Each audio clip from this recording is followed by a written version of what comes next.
This morning's topic, building your leadership pipeline. Who's next? Now that's a question that all of you in this room have to answer, and quite frankly, it's a problem that agencies all across the world have, and they have to answer. Who's going to step up and take your place? In the fire service, unfortunately, this has been done in a haphazard way until now. And why is it important? Because there's a brain drain of very experienced people walking out the door, and it's at all levels. So it's a very important subject, and it's near and dear to myself as well.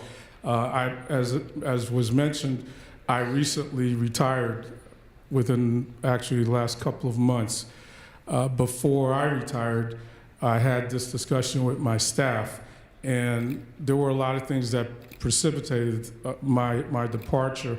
And one of them was that the fact that there was political upheaval, there was an adversarial relationship with the union and the local, and I was looking at the effect that it had on my staff. In some cases, they looked like they were beaten down. They were tired. They felt like that they were always under siege in a catch-22 position, whether it was from the labor unions, from the commissioners, and the powers that be. Well, one of the things that I tried to instill in them was they needed some balance. All of you are chiefs. All of you are not overnight successes. I know there's a lot of people that look at you and think that all of a sudden you appeared and you're able to do all the great things you're able to do. But I am not an overnight success, and neither are you. We toiled long and hard for years, paid dues, did the proper things to prepare yourself to become a leader and take the helm. So those are the things that your staff needs to understand about how it happened. But we have to make it a formal process, and that's why my presentation is about. So building your leadership pipeline, who's next?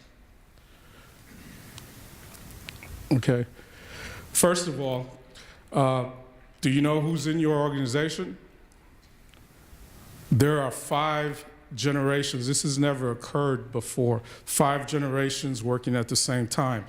It presents some challenges, and here are some of the categories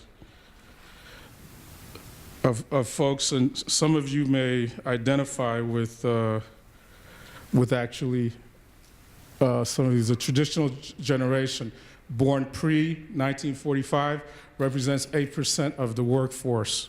A lot of them are leaving. Baby boomers, probably most of you, as I am in this room, born between 1946 and 1964, 30% of the workforce. The Generation X, born between 1965 and 1980, 17% of the workforce.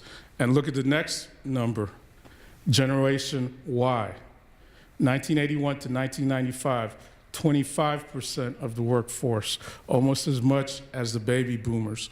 You are in contact with them on a daily basis. And then the next, the Linkster generation, born after 1995, 18% of the workforce.